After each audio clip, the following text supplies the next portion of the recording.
ça ne pense pas, hein, André? Oui, On partage les verres, mais ça nous assoiffe quand même. mais bien sûr, mon ami. Mais on est les meilleurs, c'est évident, c'est connu. C'est des verres intellectuels, c'est pas des verres à boire. D'accord, bon, bon. Là, tu ergotes, tu ergotes. D'accord. Bon, enfin, je vois que tu es en pleine forme, ça me rassure. Non, justement, c'est pas le cas, mais enfin bon, allez, on n'en parle pas. Ah bon, d'accord. Et, alors, oui, c'est parti. Ça. Bon, alors, qu'est-ce qu'on est censé faire? Aujourd'hui, bonjour André, c'est le troisième André. Alors, je sais Salut pas. Richard, j'ai réussi à me dégager. Ouais, bon, ça va. Ah, On va faire, c'est toujours un bâton rompu là, mais j'ai le film de Nicolas Devienne dont il vous avait parlé quand il avait fait sa conférence sur le groupe professionnel des médias là. Et on peut le passer au début, ça dure 25-30 minutes, et puis après on discute. C'est une bonne idée. D'accord, on attend que ça rentre un peu. Bon, André, tu as pu te libérer un peu alors? Eh ben, j'ai pu me libérer. J'ai pu me libérer. J'ai D'accord. réussi à régler hier les derniers détails du transfert de mon épouse. Donc, ça y est, 4 mois de balade dans 3 hôpitaux. Enfin bon, ouais.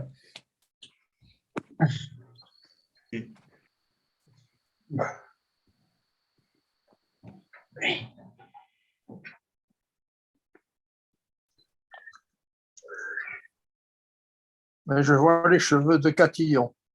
oui, On voit tout, on voit tout. Même le menton.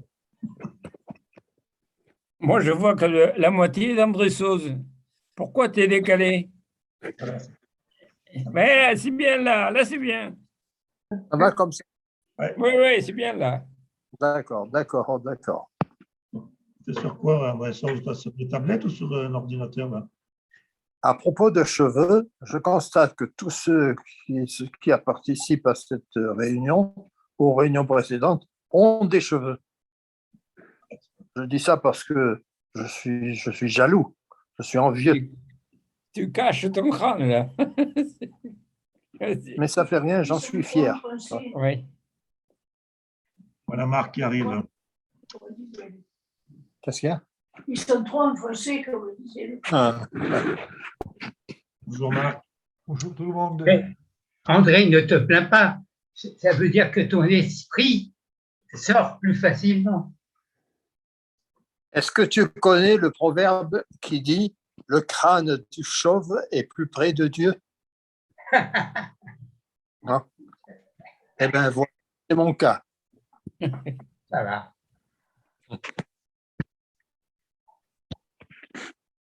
Et ma femme me rappelle aussi une histoire. On avait un gamin qui avait 3 ans et je l'avais pris sur les épaules.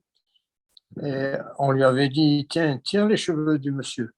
Et il dit, je peux pas, ils sont trop enfoncés. Voilà. Des histoires de cheveux et de chauves, j'en connais toute une série. Il faut dire qu'avec un père qui était chauve et un beau-père qui était chauve, j'ai une hérédité chargée. Est-ce que Lazare était chauve? Ah, pourquoi pas, pourquoi pas.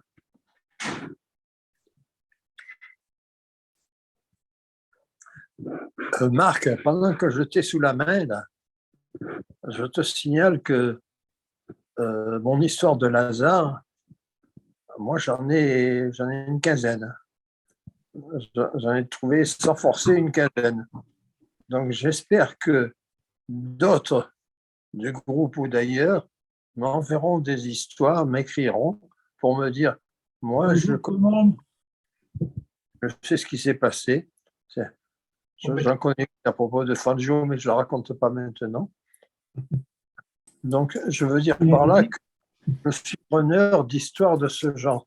Ce sera peut-être une saga, peut-être, mais enfin, je suis sûr que il est arrivé à chacun d'entre nous, il est arrivé au moins une histoire de ce type. et je suis toujours prêt à l'accueillir. Voilà. On mettra un badge, je suis Lazare.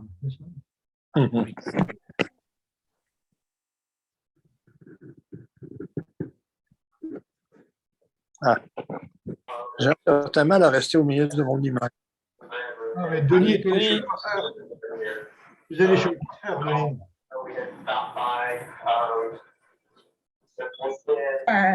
Salut René. Bonjour. Salut l'ami. Bonjour tout le monde.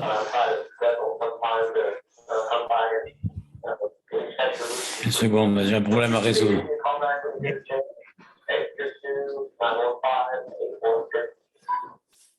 Et Pélos, tu n'as pas pu empêcher l'intervention du FBI, Harris. hein?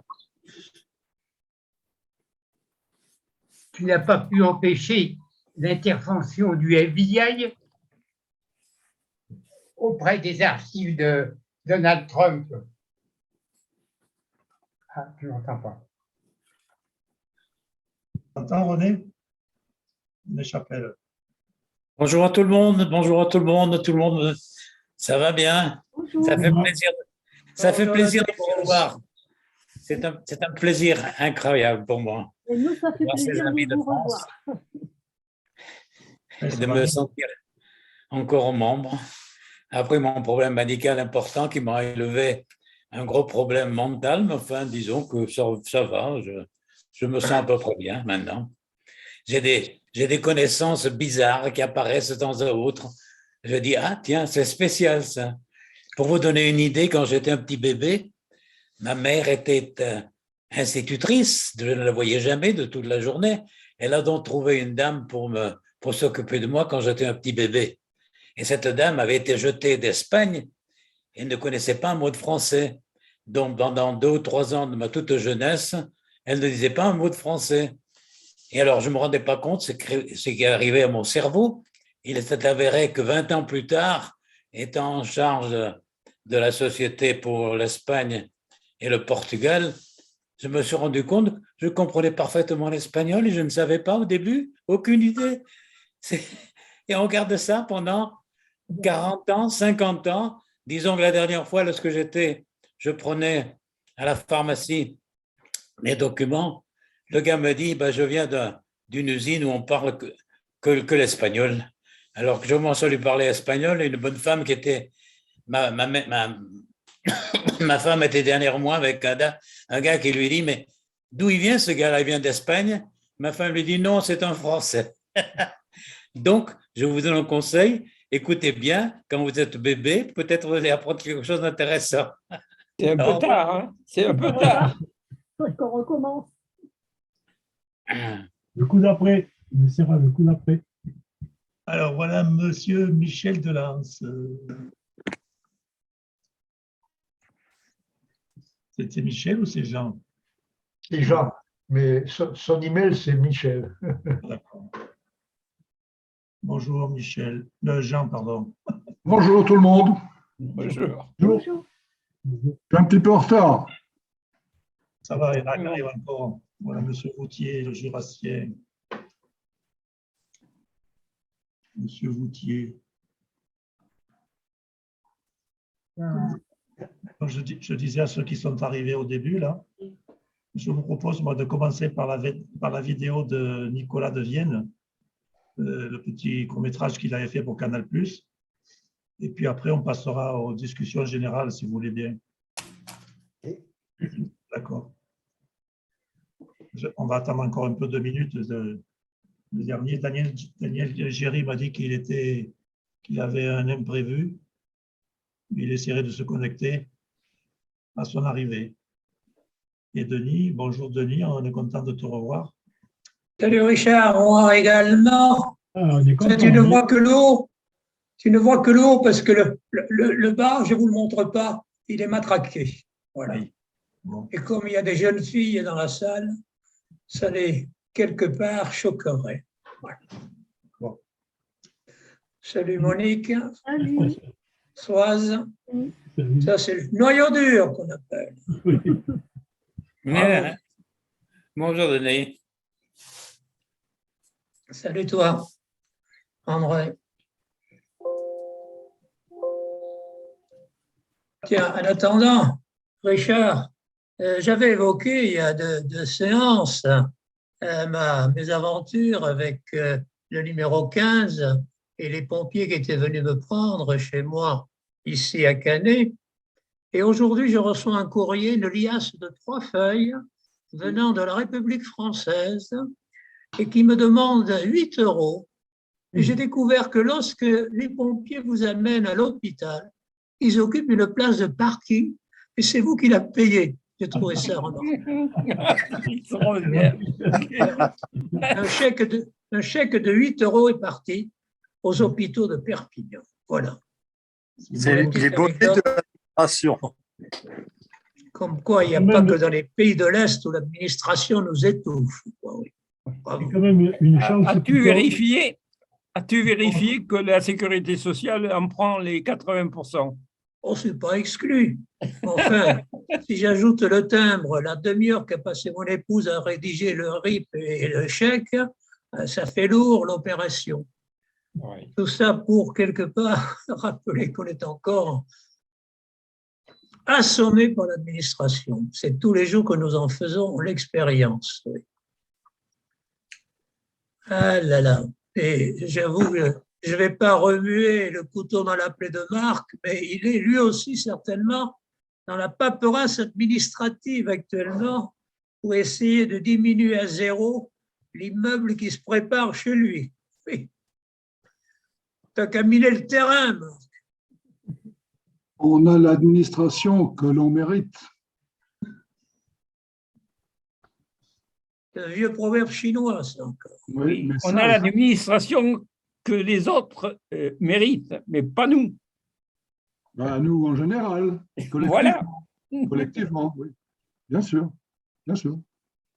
Et ça ne date pas d'hier, hein. Oui. Ça date de Louis XIV déjà. Et René, si tu veux, à la fin de René Chapelle, à la fin de la discussion, je t'expliquerai, on peut faire un petit zoom avec Denis et toi concernant ton travail sur ta carrière, pour t'apprendre à présenter le diaporama et puis éventuellement voir si ça tient dans le temps imparti qu'on a. D'accord? Oui, ok. Vers quelle heure? Vers quelle heure? C'est pour René Chapelle. Pardon.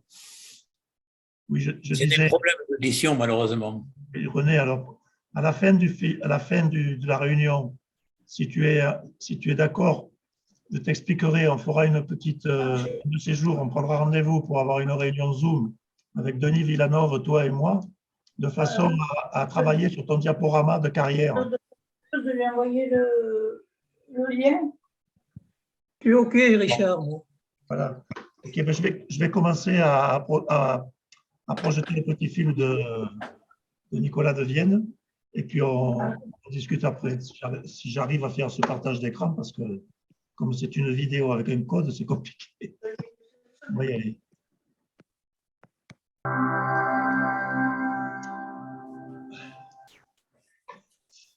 Voilà.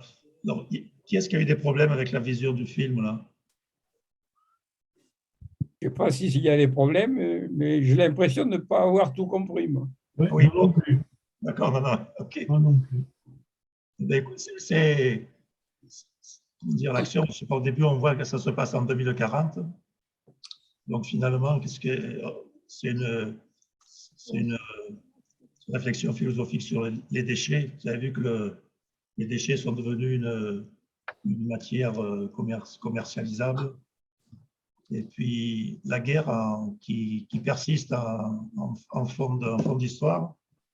Et puis au milieu de tout ça, un peu d'humanité qui reste avec cette jeune fille qui va ramener son petit singe dans son habitat naturel. Voilà, moi c'est ce que j'en ai déduit. C'est un peu pessimiste et à la fois optimiste en ce qui concerne l'humanité de cette jeune fille, de son petit singe, de son petit macaque. C'est ce que j'ai compris, moi. Maintenant, je ne sais pas ce que vous avez compris, moi. Et il nous manquait ton introduction, Richard. Oui. Parce Alors, que, je le couperai au montage, le passage du film, parce qu'il y a des droits d'auteur réservés, on ne peut pas le diffuser comme ça. Mais ceux qui veulent le revoir, on peut leur envoyer, soit Marc, soit moi, il faut un code pour le visionner, avec le code pour le visionner. Il ne faut pas trop le faire circuler, quoi, c'est tout. Dans le milieu privé. Pour moi, il y a la vie qui respecte la création avec les animaux, et il y a ce qu'en font les hommes sur la planète. Tout ça, c'est du cible.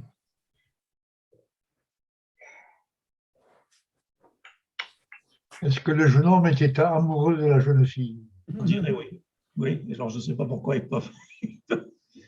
On n'a pas vu ce qu'il y avait dans le cadeau. On a vu une vie dans le cadeau, mais c'est pas ce qu'il y avait dedans. Non, a priori, elle ne l'aimait pas, elle. Enfin, elle l'aimait bien, mais elle n'était pas amoureuse de lui. Ah. L'histoire éternelle. D'autres commentaires? Ben, Monsieur Belmont est arrivé pendant la projection. Là. Bonjour, bonjour. Bonjour, merci. Pierre est un revenant.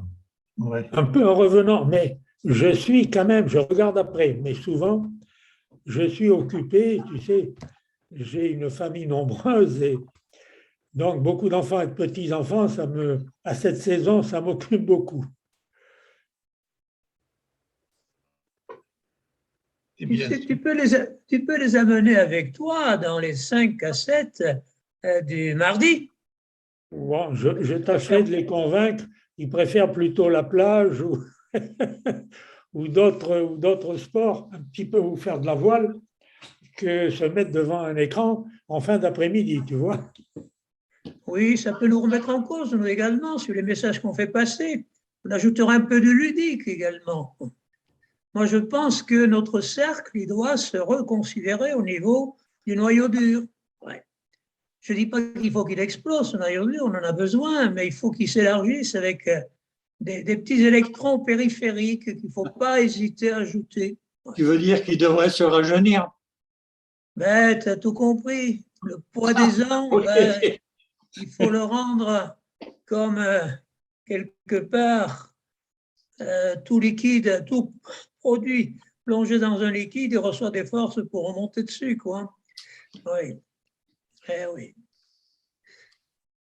Est-ce que, je ne sais pas, c'est une idée que je vais en l'air comme ça, est-ce qu'on ne pourrait pas se rapprocher de la strasse de l'école de façon à leur demander si ça les intéresserait de temps en temps, à tour de rôle, de participer à nos réunions?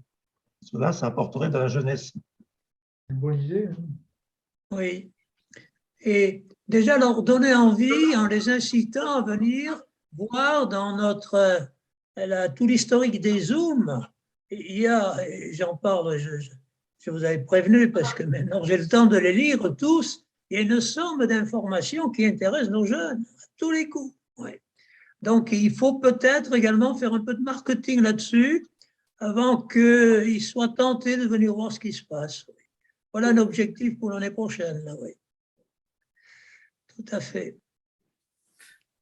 Je peux vous donner une idée pour faire démarrer les jeunes, parce que ça m'est arrivé comme problème. J'ai débuté pour entrer au lycée de Nîmes. C'est une ville splendide, Nîmes, avec quelque chose de merveilleux. Je me suis dit, c'est magnifique, allons au lycée. Les premiers cours que j'ai reçus, c'était des cours de latin et de vieux grec. Et ça a duré pendant 3 ans. J'ai dit, mais qu'est-ce que ça mène? Ça mène où donc? Alors, je me suis rendu compte qu'ils faisaient de futurs professeurs de français et peut-être des gars qui allaient continuer leurs études en médecine ou autre. J'ai dit, mais ce que je veux, moi, je suis intéressé par le technique. J'aimerais être ingénieur. Alors, ce n'est pas à suivre, ça. Donc, après 3 ans, je regarde et qu'est-ce que je vois? Au sud de Nîmes, il y a une autre école qui s'appelle l'école pratique. Ah, qu'est-ce que c'est cette école pratique? C'est immense, il y a une usine tout accrochée et je me rends compte qu'ils enseignent effectivement à orienter les gars à être travailleurs d'usine. Alors je dis, tiens, ça mène où donc? Ça peut-être on va devenir ingénieur à ce moment-là. Ce qui fait que j'ai changé. Au moment où j'ai changé, ils m'ont dit, mais vous avez fait déjà 3 ans en lycée, il faut repartir à zéro. Ce qui fait que c'était fort compliqué. Enfin, disons, je suis retourné et j'ai suivi. Entre parenthèses, à ce même endroit, il y avait un autre gars qui est maintenant Gaza, arts et métiers, ça va assez bien.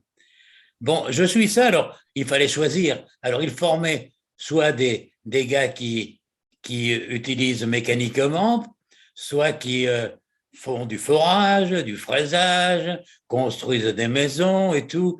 Puis il y avait une équipe pour les femmes qui les occupait à faire autre chose dans leur futur.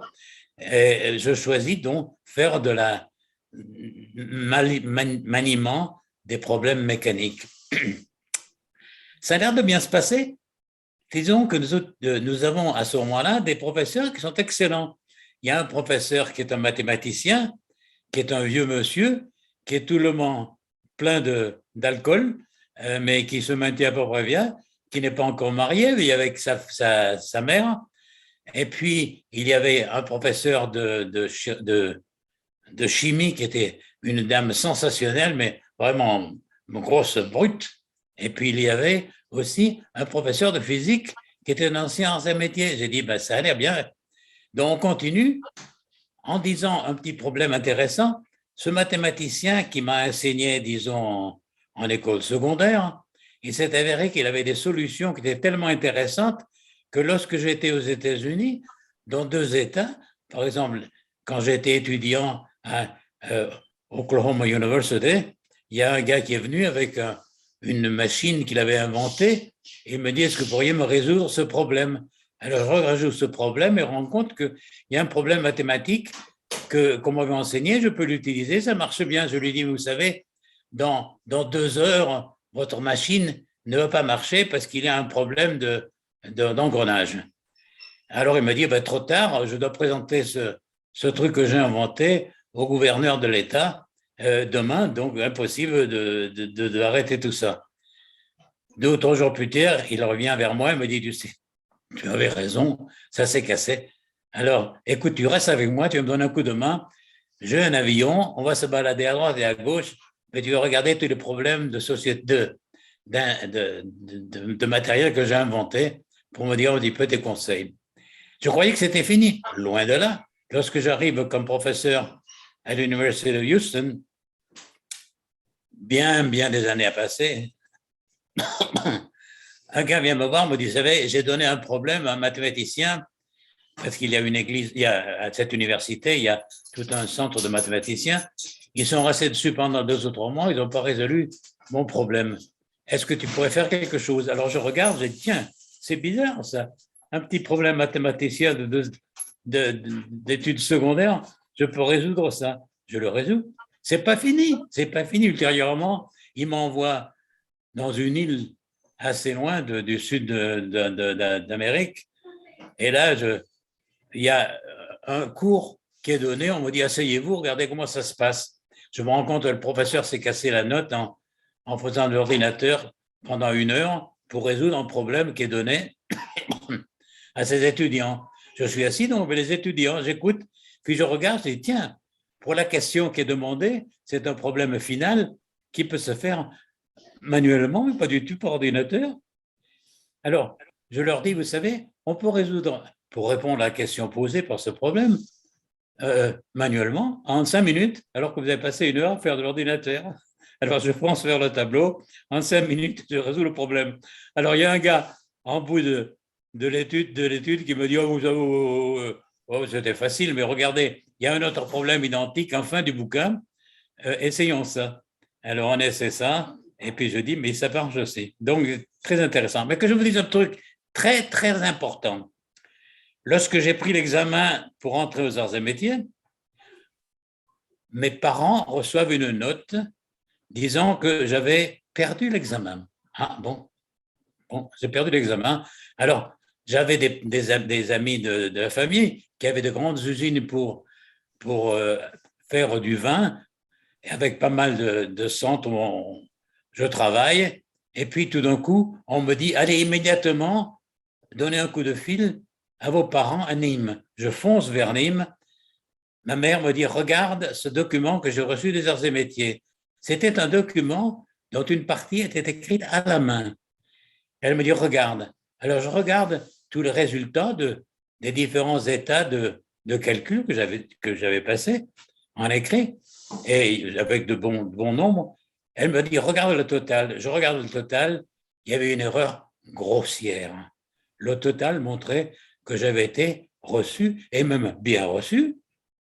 Elle m'a dit, j'ai téléphoné aux Arts et Métiers, ils sont très, très, très gênés. Effectivement, les informations se passaient d'un bout de la table à l'autre, oralement.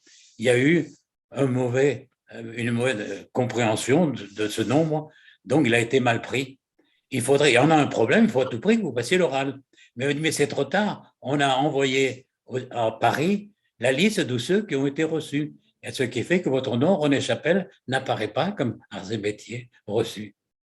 Ah, il faut passer l'oral.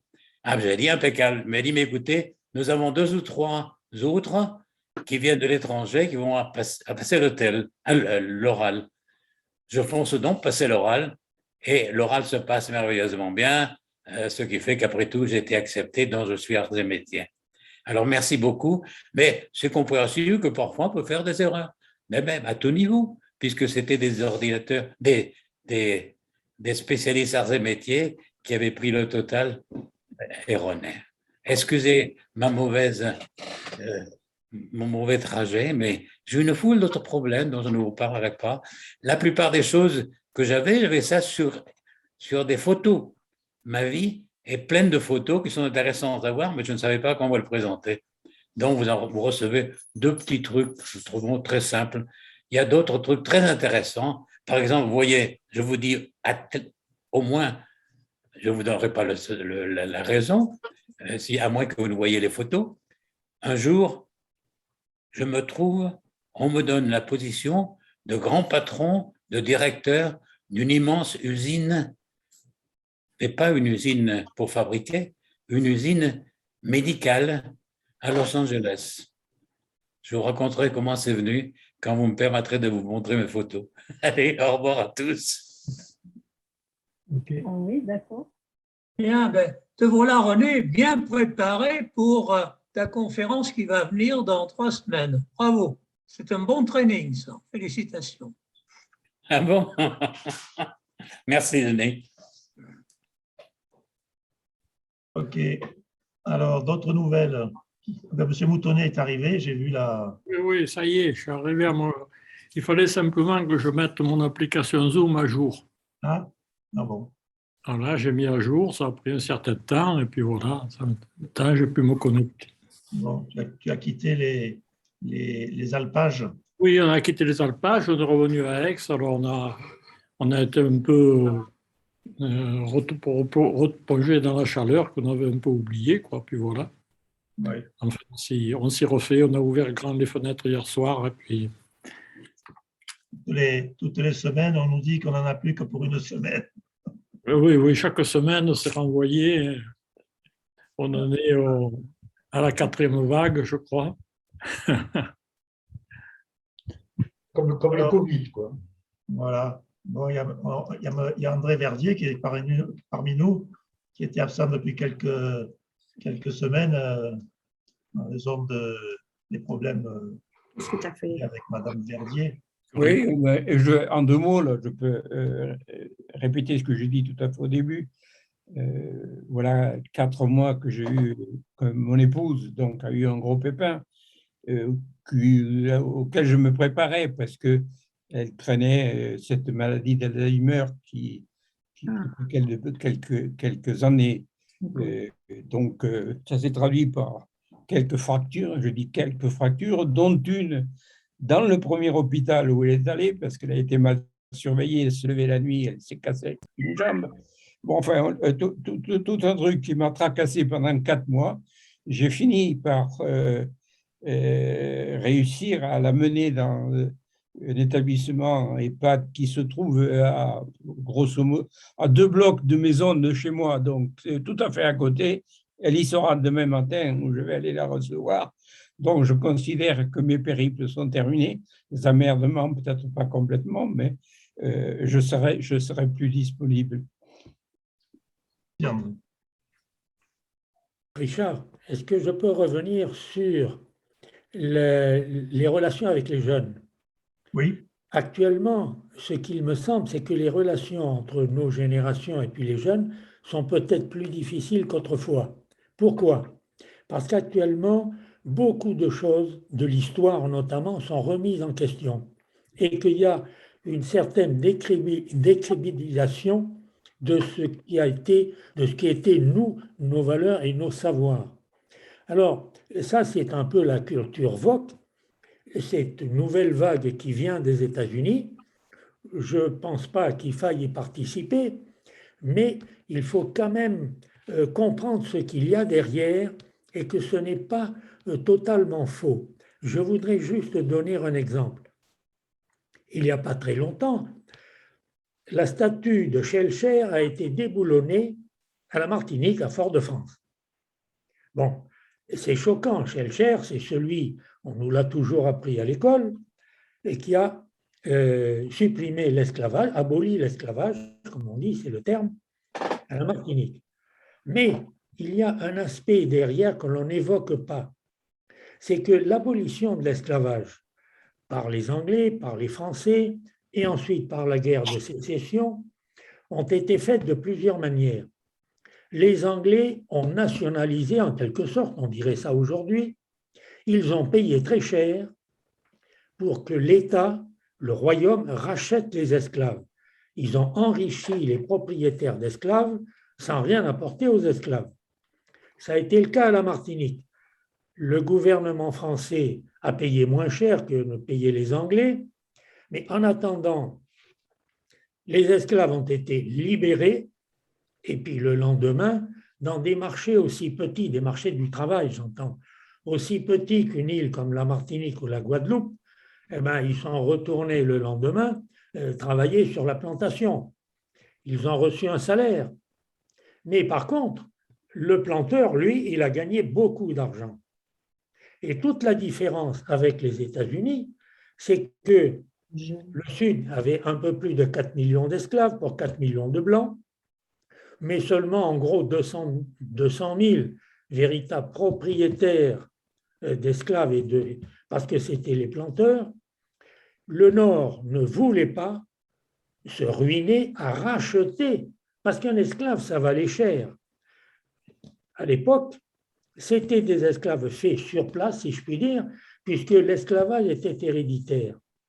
L'esclave de l'époque, que ce soit dans les îles ou que ce soit aux États-Unis, était en général chrétien, il parlait l'anglais ou le français, et il était formé de par sa naissance et son éducation enfantine, il était formé au travail auquel on le destinait.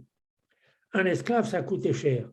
C'était donc un cheptel de grande valeur, tout au moins c'est ce que disaient les propriétaires. D'un côté, il y a eu la guerre, et la conséquence a été aussi que s'il y a autant de haine entre les Blancs et les Noirs dans le sud des États-Unis notamment, c'est que les Blancs de cette époque ont considéré que c'était de la faute aux Noirs s'ils avaient été ruinés. Donc, vous voyez, le système woke, il ne faut pas tomber dedans, mais il faut comprendre un certain nombre de choses qui sont sous-jacentes, notamment à tout ce qui est à travers l'histoire coloniale, etc. Et ça fait que cela rend difficile, plus difficile, les relations avec les jeunes qui ont tendance à remettre en cause tout ce que nous croyons nous solides. Voilà, je m'arrête là. Le propre de la jeunesse, c'est de remettre en cause les choses. C'est normal. Et puis, il faut dire aussi que c'est intéressant de les rencontrer, les jeunes de l'école aujourd'hui, parce que c'est vrai que les problèmes, la vision de l'avenir qu'ils ont, elle est un peu pessimiste quelque part quand même.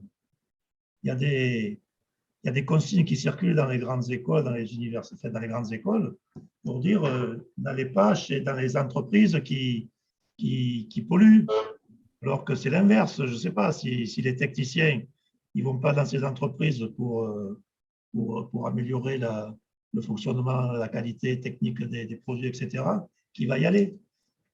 Nous avions, nous, enfin je ne sais pas, mais je parle pour moi, une absolue confiance dans le progrès d'une façon générale. Dans le progrès technique, dans le progrès de la civilisation et tout ça. Bon. Et ce n'est plus le cas des jeunes.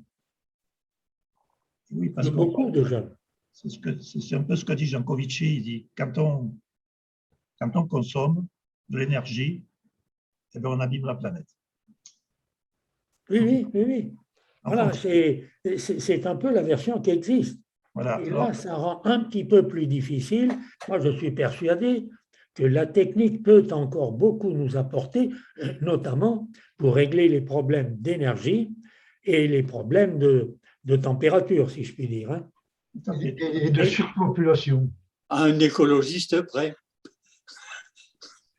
Oui, bien sûr, justement. Mais les écologistes, quand on voit ce que nous voyons quotidiennement, les incendies, etc., les écologistes ont des raisons de s'exprimer et d'être crus. C'est aussi ça le problème. Ils ont des arguments, pardon, j'ai dit des raisons, ils ont des arguments. Alors, il y a un aspect aussi des choses, c'est qu'il ne faut pas rester dans le temps présent, quoi. Parce qu'avec les incendies qu'on a eus dans le sud-ouest notamment, là, on a l'impression que cette année, c'est catastrophique, alors que finalement, quelque part, on a déjà connu ça. Ce n'est pas exceptionnel. Pas la première fois. Aujourd'hui, on a une période de canicule qui est longue, mais on a déjà connu ça. Ce n'est pas exceptionnel non plus. Ce n'est pas la canicule qu'on a au niveau du Gard, de la France et de l'Europe du Sud. C'est des phénomènes qui se sont déjà produits dans le passé. Oui, exact. Et les gros incendies, je crois que c'était 49, quand il y a eu 80 et quelques morts. C'était dans les années 70. Les 80 morts, c'était dans les années 70 et dans les 49. Hein 70, 49. Je pense, non? Non, c'est 49. Tu 49, c'est ça. Oui, c'est 49. C'est 49. J'étais dans le sud-ouest à l'époque, dans le département du Lot pendant les vacances, parce qu'autrement j'étais en Afrique du Nord. Et on était à peu près à vol d'oiseau à 160 ou 180 km. Eh bien, on voyait la fumée et la cendre venir jusque-là, hein, portée par les brises de l'Ouest. Hein. Pour en revenir à l'esclavage dont nous parlions tout à l'heure, à mon avis, les civilisations grecques et romaines dont nous nous réclamons étaient toutes les deux fondées sur l'esclavage. Parce que le seul moyen d'avoir de la main-d'œuvre et de l'énergie, il n'y avait pas de machine à vapeur, pas d'électricité. L'énergie, c'était l'esclavage. Hein. Mais c'est tout le problème, l'explication, tu as tout à fait raison, de la guerre de sécession, qui est, à mon sens, la première des guerres où l'énergie a joué un rôle important. Tout le monde se souvient du film « Autant en emporte le vent ». Bon, il y a une scène remarquable au début de ce film, c'est que Red Butler, qui est joué par Clark Gable, là, il est avec un groupe là, de jeunes excités, de jeunes du Sud, bien sûr, des planteurs qui veulent faire la guerre. Et que leur dit Red Butler? Il leur dit, bon, vous avez telle et telle qualité, une bonne armée, etc., mais les usines sont au nord. Et ça, c'est essentiel. C'est que la guerre de sécession, qui démarre en 1861, fait suite à la découverte de l'or en Californie le 24 janvier 1848. La découverte de l'or en Californie, c'est vraiment de l'or en grande quantité et d'accès facile. Ça double la quantité de monnaie d'or disponible. Et moyennant quoi, ça finance le développement industriel du nord de l'Amérique. Parce que là, à la différence de l'or découvert après Christophe Colomb, il y a eu cette coïncidence, beaucoup d'or et beaucoup d'inventions, beaucoup de besoins en investissement. Et ça, c'est le Nord qui en a bénéficié, pas du tout le Sud. Parce que le Sud était basé sur l'utilisation de la main-d'œuvre humaine, de l'esclave, pour le coton, le tabac, la canne à sucre, essentiellement. Et donc, en synthèse, il faut replacer tout événement dans son contexte, avant, pendant et après. Et ça me permet une liaison optimiste après tout ce que je viens d'entendre. J'ai sous les yeux un message du président de Perpignan, Jean-Marc Durieux, qu'on a eu ici il y a 15 jours, et qui nous annonce que les traditions aux arts et métiers démarrent le 26 août. Et qu'est-ce qui va se passer le 26 août? C'est que nous avons aujourd'hui la liste des admis. Et c'est amusant, on les appelle les admis, ceux qui vont rentrer dans nos centres dans 3 semaines. Et de admis, on passe à conscrits, de conscrits, on passe à anciens, d'anciens, on passe à archis, et d'archis, on passe à vieux croutons, comme celui qui cause. Bon, tu as oublié les Pierrots quelque part. Entre les conscrits et les anciens, tu as oublié les Pierrots. Les Pierrots, hélas, ils n'existent plus, mon pauvre. Ah bon, mais ils existaient de notre temps. Tu veux pas les enterrer. 2 ans en province et 1 an à Paris. Oui, d'accord. Mais tout ça pour dire que on a la liste maintenant des entrants. Il y en a 2 de Perpignan, dont une fille, 2 de Narbonne, et les 4, les 2 départements, Pyrénées-Orientales et Aude, vont se retrouver le 26 avec les parents de ces entrants, invités à cet événement, organisation donc de covoiturage, etc. Autrement dit, j'ai senti là le souffle déjà des traditions qui démarrent très tôt, en plein mois d'août, au moment où les plages regorgent de skinny bikini. Nous, on commence déjà à planter, je dirais, le chemin des traditions. Je trouvais ça remarquable. Que les parents soient là, avec peut-être les amis sont invités, et voilà déjà un signe que l'ancrage dans nos traditions est très fort. Et j'ai lu hier dans le Figaro que nos grands ingénieurs qui s'appellent les X, les polytechniciens, ont à se débattre dans un problème soulevé encore par un fouineur de poubelle, un journaliste, qui a découvert qu'il se passe à Polytechnique quelques phénomènes qui s'appellent le viol, organisé ou pas, consenti ou pas, et nous voilà cette belle école sous l'emprise d'enquêteurs maintenant, et j'en profite pour dire qu'aux arts, nous sommes encore restés assez propres là-dessus, mais attention, depuis que nous avons des Gadzaret, et beaucoup d'entre nous n'avons pas connu les Gadzaret, hein, je pense pas. Donc, soyons vigilants, et c'est un message que je fais passer au directeur des centres quand je les rencontre, soyez vigilants sur tout ce qui se passe dans vos cagips de soir, et surtout, si un journaliste vient fouiner là-dedans, demandez-lui des explications et le texte qu'il va produire. Voilà ce que je vous souhaitais vous donner comme message d'espoir quand même. Voilà, et c'est intéressant. Ce qui m'inquiète, c'est que 2 départements nous fournissent que 4 sur 700. Donc, on a du travail à faire, le cercle a travaillé avec les PO, l'Aude, bien sûr l'Hérault, et jusqu'au PACA, on a quelque part à faire, lancer le renouveau de la carrière d'ingénieur. C'est pour cette raison qu'on a prévu une saga de 5 conférences qui vont venir sur des témoignages de réussite d'ingénieurs à l'international, et René va démarrer. Vous avez compris qu'il a quelque chose à raconter quand même, René. Hein, je vais lui prendre du temps de parole sur son heure, comme font les politiques, mais c'était passionnant. Merci. Donc, c'est un genre de message que le cercle doit faire passer. Comment améliorer également le rendement de nos, je dirais, provinces lointaines, hein, parce que 4 sur 700, on n'est pas bon dans le Grand Sud actuellement. Et puis, qu'est-ce que j'avais noté? Une petite chose, oui. Je vais reprendre contact avec le groupe professionnel santé. Vous avez compris qu'il y a une semaine, on a lancé l'idée de ce qui va se passer avec le dessert médical. On va sur du diagnostic à distance.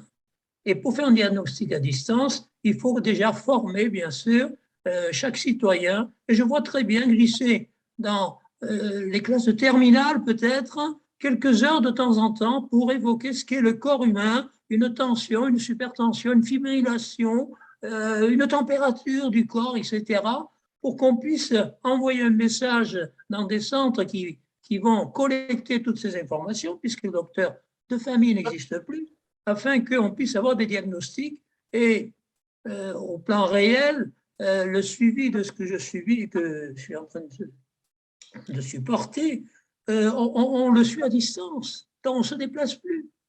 Donc j'aimerais que le groupe professionnel santé travaille un peu sur cette évolution, sans évidemment actualiser nos problèmes. On a évoqué l'esclavage il y a quelques siècles. Aujourd'hui, on est dans un problème réel au jour le jour, journalier au moment où je vous parle.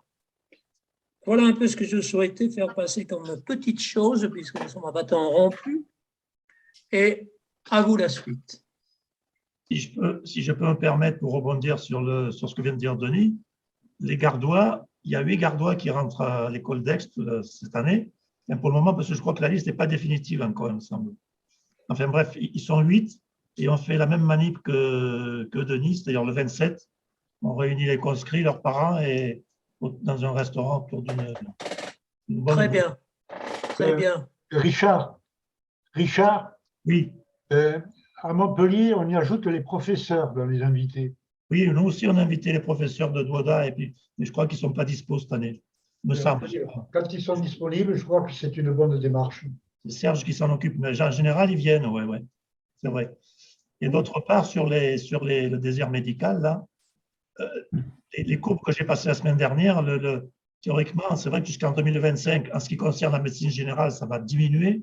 Donc, on va avoir de plus en plus ce genre de manipulation de téléconsultation. Moi, j'en ai fait une il n'y a pas longtemps. Je suis assez déçu parce que le diagnostic était mauvais. C'était pas un bon diagnostic. Mais le nombre de médecins généralistes devrait remonter à partir de 2025 en raison de la suppression du numerus clausus et donc de beaucoup plus de candidats en médecine que ce qui était possible dans les années passées. Oui, tu as évoqué téléconsultation et en amont, tu as le télédiagnostic également. C'est ça, oui. Et ensuite, le suivi en télé. Il faut qu'on y aille là. J'aimerais bien qu'un de nos camarades du groupe professionnel santé vienne évoquer ce problème. Je suis persuadé qu'il y en a qui sont dans cet axe-là déjà. Ensuite, qui veut dire quelques mots de la situation personnelle. Je voudrais vous parler d'un cas que j'ai rencontré, moi, de l'ignorance de certains gars qui ont de beaux diplômes, mais qui, par contre, à qui on avait demandé qui était Henri IV, le gars, il était incapable de répondre. C'était qui, Henri IV? Je ne sais pas. Je ne sais pas. C'est quel promo? Non, c'était un gars qui... C'était pas un gazard, hein, heureusement. Mais il faisait un examen pour entrer dans une grande école, une école supérieure, je ne me rappelle plus quoi, là, et il était absolument nul, quoi. Parce que... Et son grand-père qui l'avait transporté pour aller jusqu'à passer son examen, il disait, mais je ne comprends pas. Je lui ai dit, mais il faut faire une chose, il faut lui afficher un grand papier, la liste des rois de France, dans le chiotte, et comme ça, quand il se soulagera, il aura le temps de lire tout ça et de l'apprendre. Je crois que, je ne sais pas, je ne suis pas sûr, mais il me semble que l'histoire, ça ne s'enseigne plus dans l'ordre chronologique. Non. Ça ne s'enseigne plus du tout, hein, parce que ce qu'on enseigne, je ne sais pas si c'est chronologique, théorique, je ne sais plus rien. Mais je reviens sur Henri IV, parce que j'ai une anecdote. J'avais une maison de campagne de Paris pour trouver ma maison de campagne et pour éviter les embouteillages, je suis passé par Ivry-la-Bataille un jour. Et en passant par Ivry-la-Bataille, j'avais mes petits-fils qui étaient dans la voiture et j'ai dit, ça ne te rappelle rien? C'est qu'ils étaient bon, 15 ans, quoi, 15 ans. Ils en ont maintenant 30, c'est différent. Bon, rien. Alors je dis, mais le panache blanc, je les ai menés à l'endroit de la bataille. Zéro, mais donc ça remonte à 30 ans, c'était déjà comme ça. C'est foutu tout ça, foutu.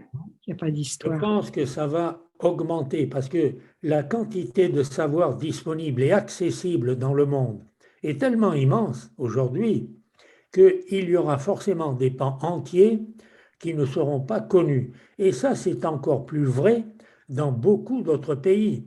Parce que la France, notamment pour nos générations, avait un système d'enseignement qui est tout de même d'un très haut niveau, pour deux raisons. D'abord, parce que l'école de Jules Ferry, si je puis résumer, était une très bonne école, et elle a continué longtemps à l'être. Et puis, nous avons la langue française. Je voudrais donner un exemple. J'ai lu, il n'y a pas très longtemps, un petit livre qui a été édité à Tunis. Ce sont des journalistes qui ont édité ce livre. Ils ont fait raconter à 20 personnes qui sont des philosophes, des romanciers, des journalistes, des hauts fonctionnaires internationaux, etc., qui étaient tous nés dans la période, disons, 1945, 1950, 1960, au moment de l'indépendance de la Tunisie. Bon. Et ces gens-là ont fait 20, il y avait des femmes, une dizaine sur les 20 récits. Et ces récits sont tous très intéressants. Ils sont écrits en français pour pratiquement tous, très bien écrits, et tous ces documents sont une ode à l'école traditionnelle française, l'école de la République. Parce que ces gens-là ont connu la fin de l'école française au moment où la Tunisie devenait indépendante et où Bourguiba a continué les mêmes enseignements que ceux qui étaient avant. Et que bon nombre d'instituteurs ou de professeurs français sont restés là-bas. Ils ne sont pas tous partis. Bon, ça c'est pour la formation. Et cette formation est exceptionnelle dans le monde. Ensuite, il y a la langue. Les jeunes d'aujourd'hui ne se rendent pas compte à quel point la langue française est un outil formidable. Il suffit de donner un exemple pour comparer. Vous prenez le chinois. Nous, si je regarde l'écran et le clavier qui est devant moi, en tout, en comptant les majuscules, les signes de ponctuation et les signes mathématiques, je dois avoir en tout une capacité d'à peu près 50 signes. Avec ça, on peut tout exprimer, tout, aussi bien de la poésie, de l'histoire, de la philosophie et des sciences. Vous prenez les Chinois. Quand un Chinois a le même ordinateur que le mien, là, il veut écrire Tiananmen. Il l'écrit comme moi. Et la mémoire de l'ordinateur va chercher l'idéogramme qui correspond à cela. Et pour toute la langue chinoise, c'est ainsi. C'est-à-dire que les Chinois écrivent avec notre alphabet, un chinois plus ou moins phonique, qui est représenté ensuite sur l'écran. Ça pèse d'un poids immense sur une civilisation, ça. Voyez-vous? Et là, je crois que les Français ne s'en rendent pas bien compte, parce que la langue anglaise et la langue française, l'espagnol également, sont des langues absolument merveilleuses sur ce plan-là. Et on ne le sait pas assez. L'un des problèmes des pays arabes, des pays d'Afrique du Nord, l'Algérie notamment, la langue officielle, c'est l'arabe classique, l'arabe du Coran. Après, il y a le français, et puis il y a l'arabe qui parle tous les jours. Le berbère. Et voilà. Alors, il y a le berbère aussi. Mais enfin, l'arabe dialectal, c'est un peu comme si nous avions comme langue officielle la langue de Philippe le Bel ou quelque chose comme ça. On ne la comprendrait même pas. Et ça, c'est un problème que nous ne mesurons pas. Voilà, je rends la parole.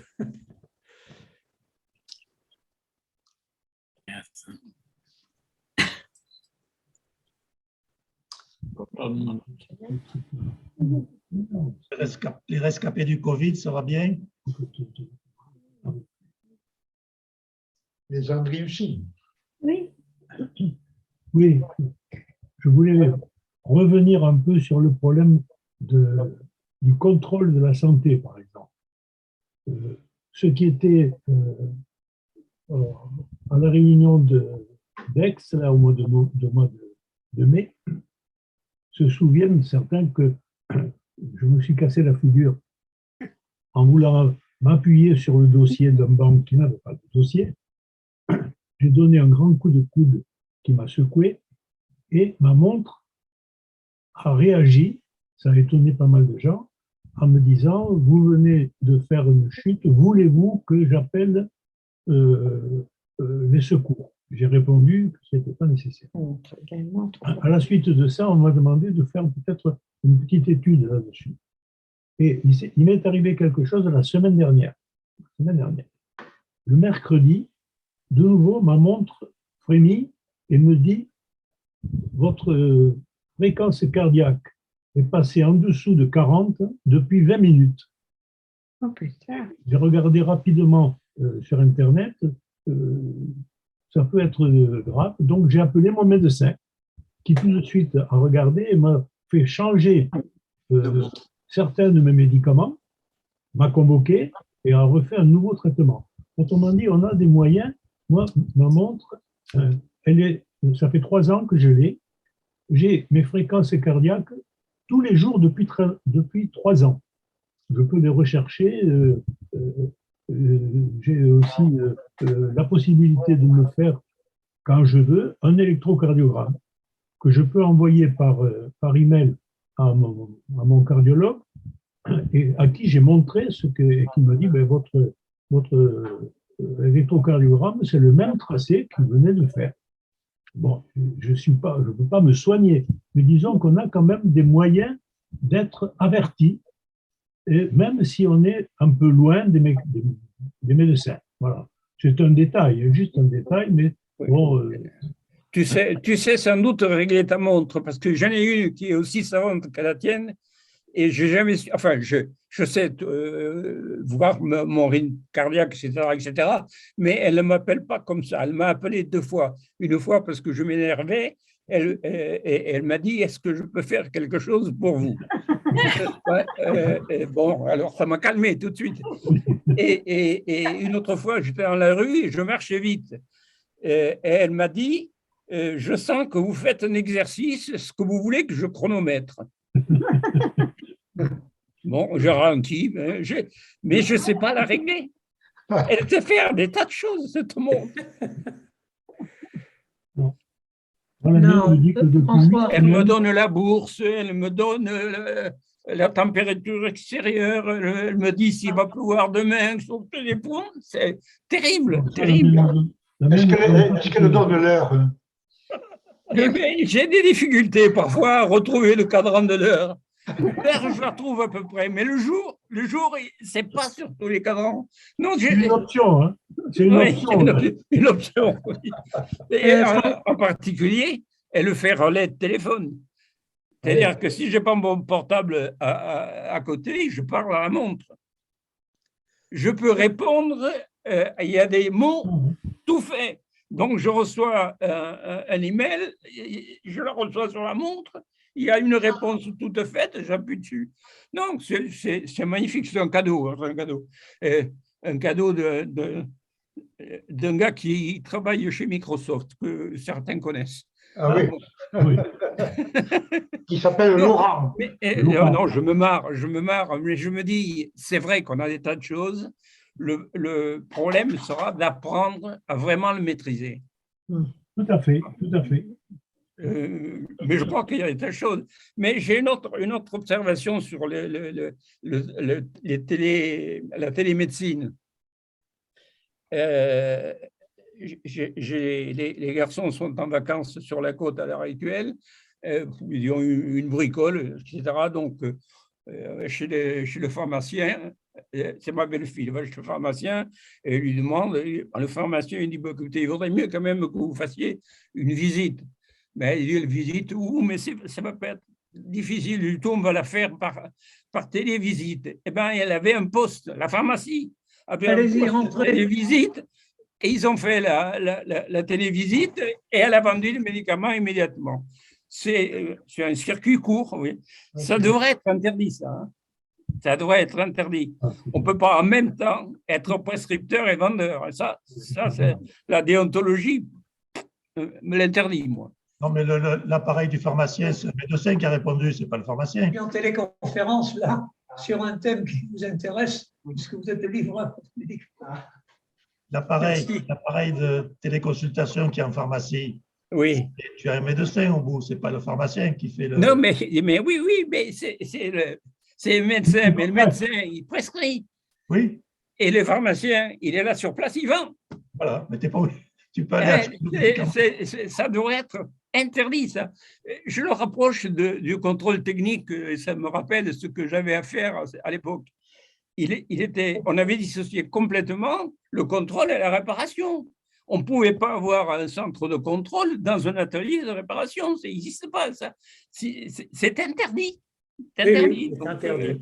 Par la loi. Et en tout cas, ça, j'ai l'impression que ce n'est pas encore maîtrisé du côté de la médecine. Tu soupçonnes le médecin d'être rétribué par le pharmacien. Non, on risque d'arriver à des circuits un peu bizarres. Hein. Ouais. François, je reviens un peu sur ta démonstration de l'équipement que tu as au poignet. Oui. Cet équipement, il ne fait que constater. Si tu pousses le raisonnement plus loin, il y a un équipement qui réagit. Autrement dit, moi, j'ai un pacemaker qui fait le rôle de ta montre et de réaction.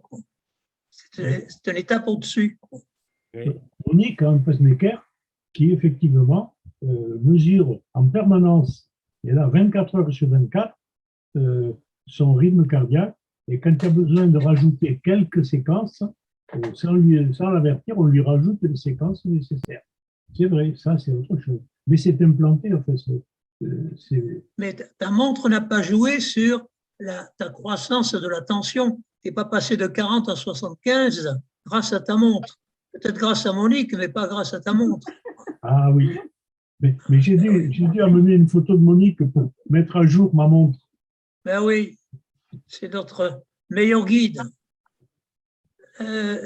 André Soz, on devait dire 2 mots sur tes travaux, sur des expériences vécues d'ingénieurs, en particulier, tu t'en as appelé un, Eustache, non, c'est pas Eustache que tu as appelé.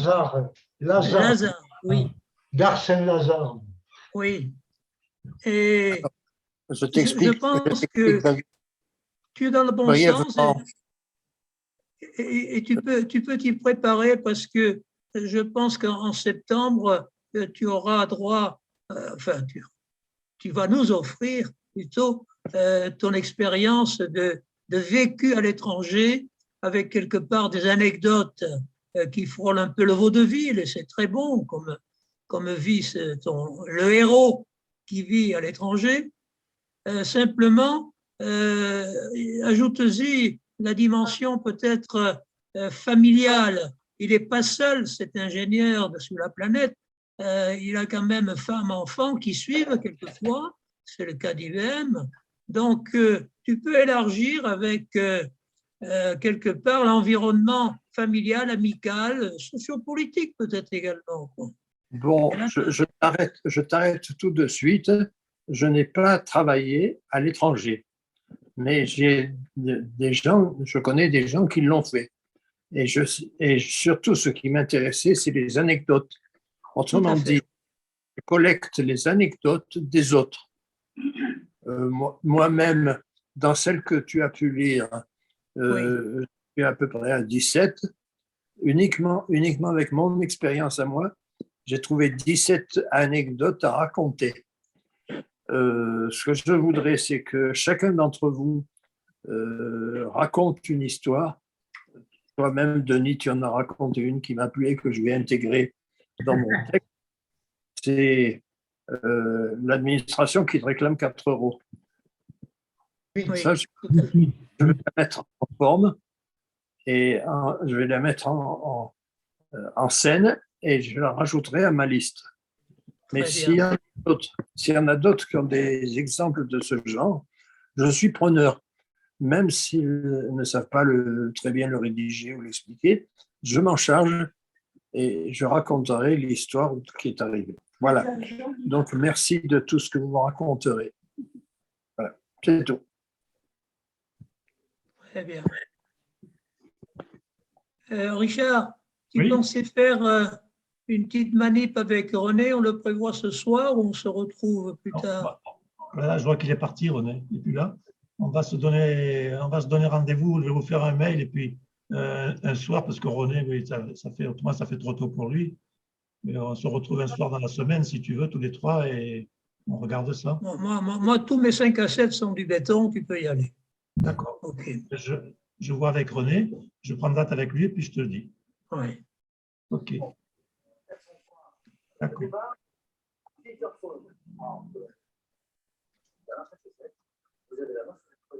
Qu'est-ce que...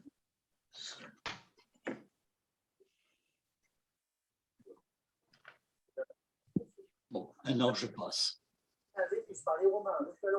Je voudrais revenir, moi, sur ce que nous disait Pierre Belmont. J'ai beaucoup aimé ce qu'il nous a raconté. Je me demande si un des travers de notre époque, c'est d'avoir perdu le sens de la nuance. Par exemple, il évoquait les feux en Gironde et il disait, Pierre Belmont, eh bien, les écologistes n'ont pas toujours tort. Simplement, en Gironde, la forêt qui a brûlé, c'était une forêt que les écologistes n'avaient pas voulu débroussailler pour permettre à la faune sauvage de circuler librement.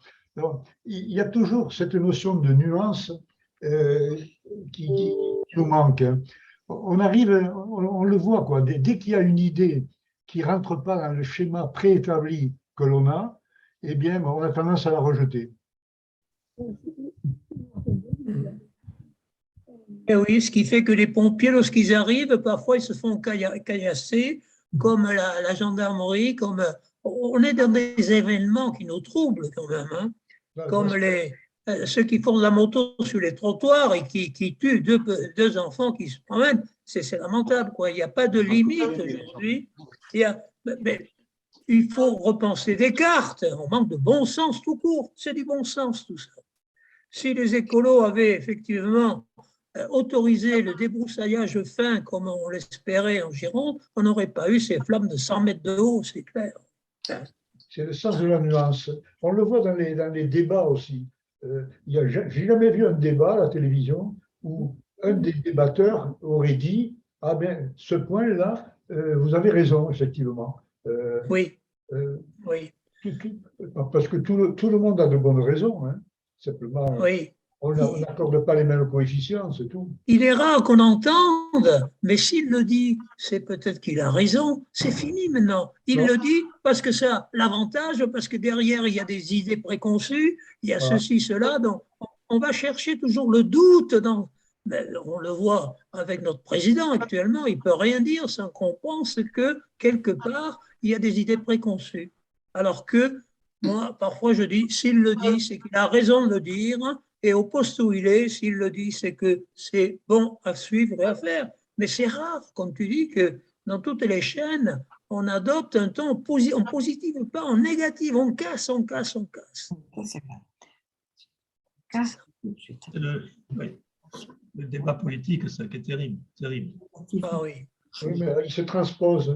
Tout le monde, après, copie ce débat. La télévision a un rôle éducatif qui peut être néfaste pour nous.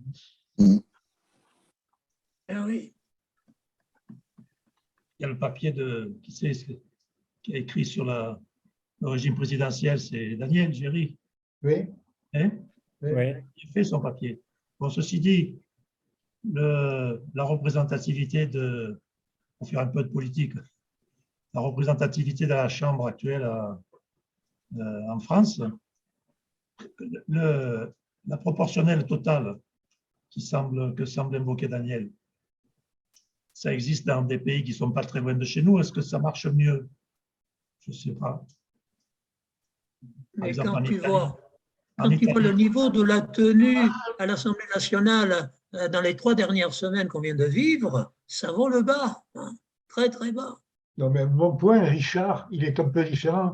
Mon point, il est que on ne voit pas un parti qui changerait ou infléchirait son avis parce que simplement il estimerait que ce qui est dit est vrai. Chaque parti reste dans son schéma préétabli, avec ses limites, avec ses slogans, et il n'en démord pas. Et ça, c'est pas bon. Et ça, c'est chacun. Hein. Ça, je sais, oui, je sais pas. Et on va le voir parce que si le débat, comment il va évoluer avec l'Assemblée qu'on a aujourd'hui, ça peut favoriser des ententes, des changements de, je sais pas. Tactique, hein. Mais est-ce que c'est par rapport au régime de la majorité absolue où le président il fait passer tout ce qu'il veut, c'est plus calme. Mais est-ce que, je sais pas, l'Assemblée actuelle, est-ce que ça va élever un peu le débat au final? Il ne faudrait pas, Richard, que ce soit des alliances tactiques, de circonstances, pour faire échouer quelque chose, mais pas se baser sur des idées. C'est ça que je veux dire. Ah là là. L'idéal, hein, on ne va pas le connaître. On va mourir avant de l'avoir connu. Mais le cercle survivra, Marc. Ouais, j'espère. Hein. Sur ces bonnes paroles, je crois que… Si on se rajeunit. Je voulais poser une question là à André Verdier. J'ai reçu en copie au moins de sa part, ou je ne sais plus, c'est Bob aussi qui m'a renvoyé ça. Il a soulevé le problème de l'ordinateur quantique. Oui. L'ordinateur.